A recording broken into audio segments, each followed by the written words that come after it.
Hello दोस्तों, स्वागत है आपका एक नई वीडियो में। तो आज इस वीडियो में इस साल के इंडिया और पाकिस्तान का रेलवे कंपैरिजन लेकर के हाजिर हुआ हूं। पिछले साल के शुरुआत में भी हमने एक कंपैरिजन किया था दोनों ही रेलवेज का, और 2022 आए अभी एक महीने से ज्यादा हो चुका है। इसलिए आज की इस वीडियो में 2022 के भारत और पाकिस्तान के रेलवे को कंपेयर करेंगे। देखेंगे पिछली वीडियो के मुकाबले किन किन जगहों पे इम्प्रूवमेंट हुआ है, और पिछली वीडियो में मैंने कुछ जो फ्यूचर प्रोजेक्ट्स बताए थे उनमें से कितने प्रोजेक्ट्स में किस तरह का काम दोनों ही रेलवेज में हो रहा है। हेलो दोस्तों, मेरा नाम है दीपक, आप देख रहे हैं इट्स इनक्रेडिबल फॉर यू। तो आइए शुरू करते हैं।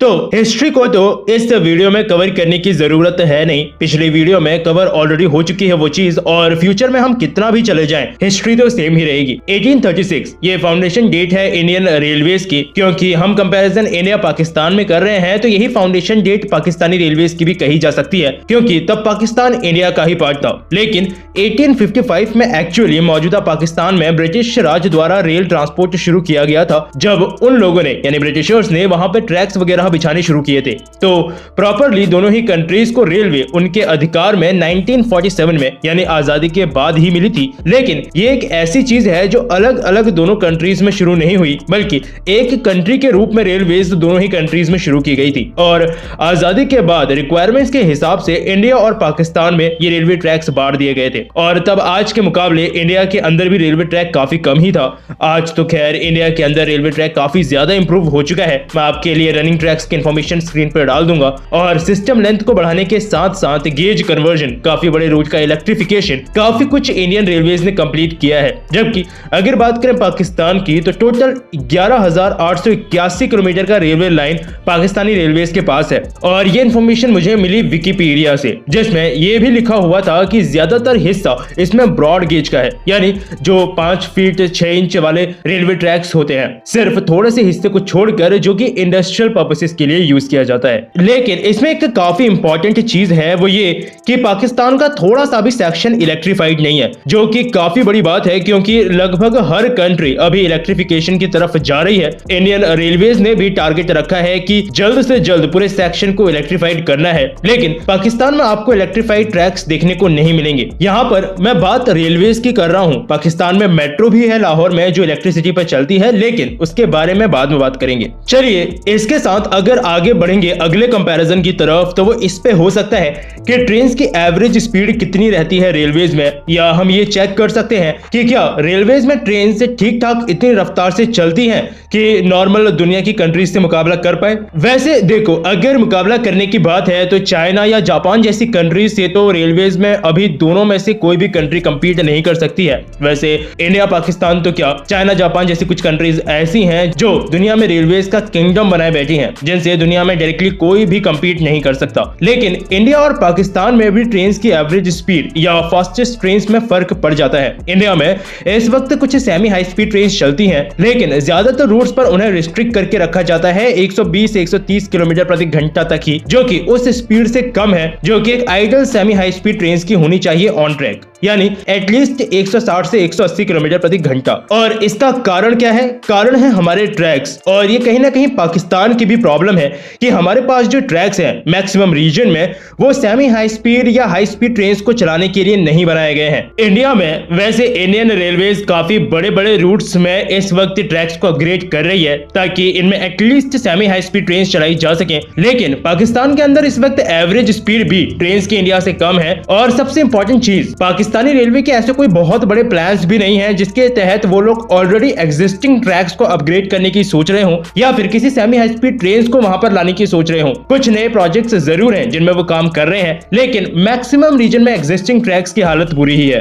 वैसे अगर जेन्युइनली सोचा जाए तो पाकिस्तान के लिए ये काम इंडिया से आसान भी है, क्योंकि उनका एरिया कम है, उनका ट्रैक लेंथ भी कम है। इंडिया को 3-4 मेजर ट्रैक्स को ही अपग्रेड करने में जितना पैसा और समय लगेगा, पाकिस्तान अपने पूरे सिस्टम को उतने में अपग्रेड कर सकता है, लेकिन शायद वो उनकी अभी प्रायोरिटी नहीं है। खैर, हम बढ़ेंगे अपने अगले कंपैरिजन की तरफ, और इसके लिए मैं कंपेयर करूंगा फ्रेट को। इंडिया को मैं बहुत ज्यादा इसमें इंक्लूड नहीं करने वाला हूं, क्योंकि आप लोगों को ऑलरेडी पता होगा ये चीज कि इंडियन रेलवेज फ्रेट से भी पैसा कमाती है। फ्रेट ट्रेन्स वो होती हैं जो कि माल को एक जगह से दूसरी जगह तक लेकर जाती हैं, लेकिन इनके लिए कभी भी इंडियन रेलवेज में अलग से ट्रैक्स नहीं बनाए गए थे। ये उन्हीं ट्रैक्स को यूज करती थी जो कि जनरली पैसेंजर ट्रेन्स भी यूज करती हैं। लेकिन अभी भारत में इन ट्रेन्स के लिए स्पेशली फ्रेट कॉरिडोर्स बनाए जा रहे हैं, जो लगभग अब 2 कंप्लीट होने वाले हैं। साथ ही कुछ और फ्रेट कॉरिडोर्स को प्रपोज भी किया गया है और इनका काम यही है कि इनमें सिर्फ फ्रेट ट्रेन चलेंगी। उनकी एवरेज स्पीड भी इन ट्रैक्स में ज्यादा रहेगी। कुछ समय पहले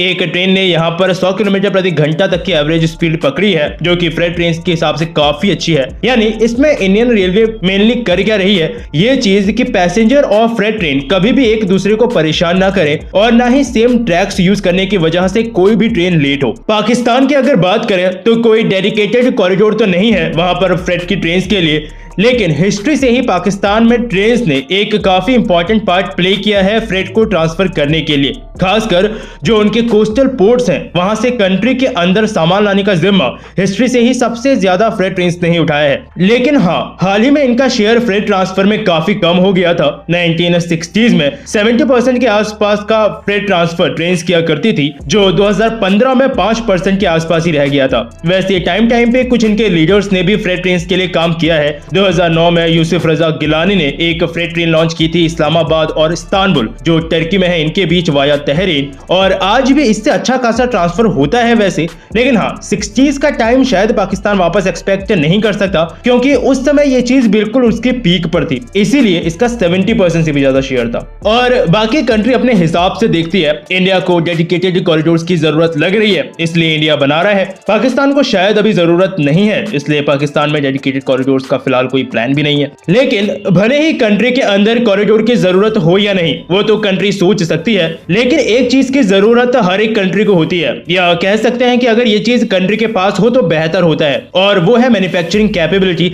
यानी क्या कंट्री अपनी ट्रेन खुद बनाती है या फिर उसे वो इंपोर्ट करना पड़ता है। पाकिस्तान के अंदर ट्रेन मैन्युफैक्चरिंग नहीं होती है, वो भले ही लोकोमोटिव्स हो या अभी जो उन्होंने मेट्रो चलाई है वो दूसरी कंट्री से ही इंपोर्ट करना पड़ता है, जैसे चाइना या अमेरिका। यानी आज भी पाकिस्तान में ट्रेन लोकोमोटिव्स आपको वही मिलेंगे जो कि दूसरी कंट्री से इंपोर्ट हो रखे होंगे, जबकि इंडिया इस मामले में थोड़ा सा बेहतर है। लोकोमोटिव्स के साथ साथ इंडिया मेट्रो ट्रेन तक की मैन्युफैक्चरिंग खुद कर सकता है। पहले engineless semi high speed train 18 भी मेक इन इंडिया के तहत इंडिया ने खुद ही तैयार की थी, जो कि एक काफी बड़ा अचीवमेंट है। और इंडिया इस वक्त भी नई जनरेशन के इन ट्रेन पर काम कर रहा है। यानी यहाँ पर अगर पॉइंट किसी को देना है तो क्लियरली यहाँ पर पॉइंट इंडिया ले जाएगा। और वैसे इसके अलावा भी काफी ऐसी चीजें हैं जिन पे मैं कंपेयर कर सकता हूँ दोनों ही रेलवेज को, फिर चाहे वो मॉडर्न मोनोरेल जैसा सिस्टम हो, सेमी हाई स्पीड ट्रेन हो या फिर मेट्रो सिस्टम ही क्यों ना हो। लेकिन ये सारी चीजें मैंने पिछली वीडियो में कवर की है और चीजें उस वीडियो के मुकाबले ज्यादा बदली नहीं है। अभी भी पाकिस्तान में एक ही मेट्रो सिस्टम है, ऑरेंज लाइन। ध्यान रखना आप लोग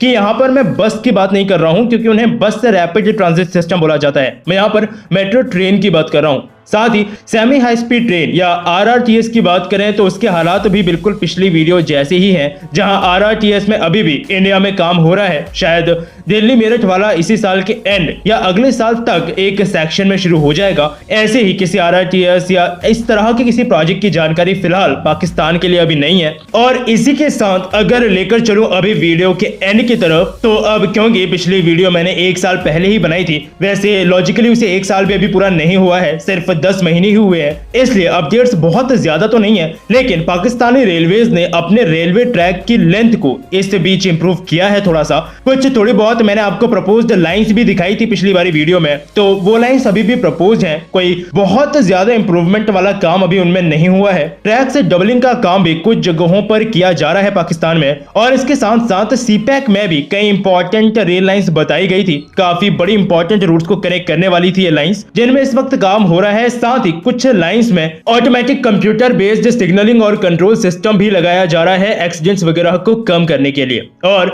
अभी अगर बात की जाए इंडियन रेलवेज की, तो एक काफी बड़ा अपडेट इस वीडियो में जो है वो ये कि इस साल के बजट में ये पता चला है कि 400 नई वंदे भारत एक्सप्रेस यानी 400 नई ट्रेन 18 आपको आने वाले 3 साल में इंडियन रेलवेज में दिखेंगी। वैसे इनके अलावा भी कई ट्रेन 18 पर काम चल रहा है इस वक्त, जो कि इस साल रेलवेज यूज करना शुरू कर देगी। इसके अलावा बाकी पिछली वीडियो में भी मैंने काफी लंबे ड्यूरेशन के प्रोजेक्ट्स बताए थे जो कुछ साल बाद ही कंप्लीट होने हैं, जैसे कि electrification, high speed train, semi high speed train, hydrogen train, station developments वगैरह।